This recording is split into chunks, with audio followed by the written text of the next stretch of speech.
مين خلق ربنا؟ ربنا خلقنا، بس اكيد في حد خلقه. ربنا خلق السماوات والارض وخلق كل حاجة. طب مين خلقه؟ السؤال ده الصحابة سألوه لسيدنا محمد عليه الصلاة والسلام. كان في ايه قبل ربنا؟ قصدك ما كانش في حد غير ربنا، لا شريك له، ولا جنبه حاجة ولا شماله حاجة ولا حواليه اي حاجة. هو ربنا لوحده بس. وما تفكرش اكتر من كده، لان الاسئلة دي الشيطان هو اللي بيحطها في دماغك. ربنا خلق كل حاجة وما اتخلقش. واول 4 حاجات ربنا خلقها بايده الكريمة: العرش، وتاني حاجة القلم، وتالت حاجة سيدنا آدم، ورابع حاجة الجنة. طب وبقية الحاجات اللي اتخلقت دي ربنا خلقها ازاي؟ خلقها كن فيكون.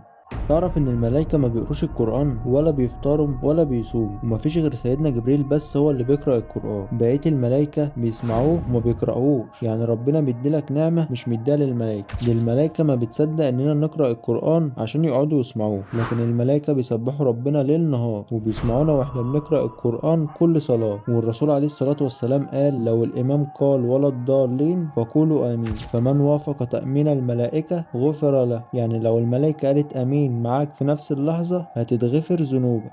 نايم عن الصلاة. سقر وادي في جهنم، جهنم فيها أودية، وسقر وادي منهم. في القرآن في سورة المدثر أهل الجنة قالوا لأهل النار: ما سلككم في سقر؟ انتوا ايه اللي مشاكوا عند سقر؟ انتوا رايحين وادي سقر. ما سلككم في سقر؟ ايه اللي وداكم؟ قالوا: لم نكن من المصلين. إجابة مرعبة، واحنا عارفين كل ده وما بنصليش. ده انت لسه في عز شبابك. امال لو كبرت هتعمل ايه؟ ما هو اللي ولد على شيء نشأ عليه، ومن نشأ على شيء شب عليه، ومن شب على شيء شاب عليه، ومن شاب على شيء مات عليه، ومن مات على شيء بعث عليه. عايز تبعث وانت نايم والصلاة شغالة؟ ممكن دي تكون فرصتك الأخيرة وانت مش حاسس. ممكن ربنا خلاك تشوف الفيديو ده وما تقلبوش عشان عاوزك تصليله. قوم صلي لربنا وشار الفيديو عشان غيرك يصليله.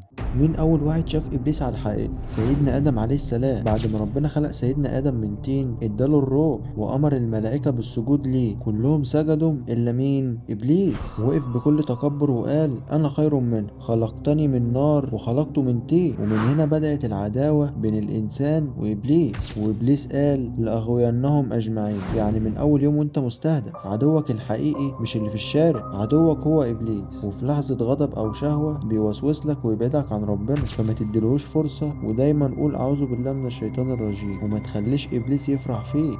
هو جبريل ذكر ولا أنثى؟ وإيه جنسية الملائكة؟ الملائكة ما اتوصفتش ولا بالذكورة ولا بالأنوثة. ربنا سبحانه وتعالى قال: وجعلوا الملائكة الذين هم عباد الرحمن إناثا أشهدوا خلقهم. يعني هم شافوهم من إيه؟ إناثا ولا ذكور؟ وآية تانية: أم خلقنا الملائكة إناثا وهم شاهدون. ربنا نفى إن الملائكة تكون إناث. ما اتذكروش في القرآن بالذكورة، يعني ولا وصفوا بالإناث ولا ذكروا بالذكورة. فاللي هيقول على الملائكة إنهم إناث يبقى كفر، واللي هيقول عنهم إنهم ذكور يبقى بيألف وهيشيل ذنوب. وجعلوا الملائكة الذين هم عباد الرحمن إناثا أشهدوا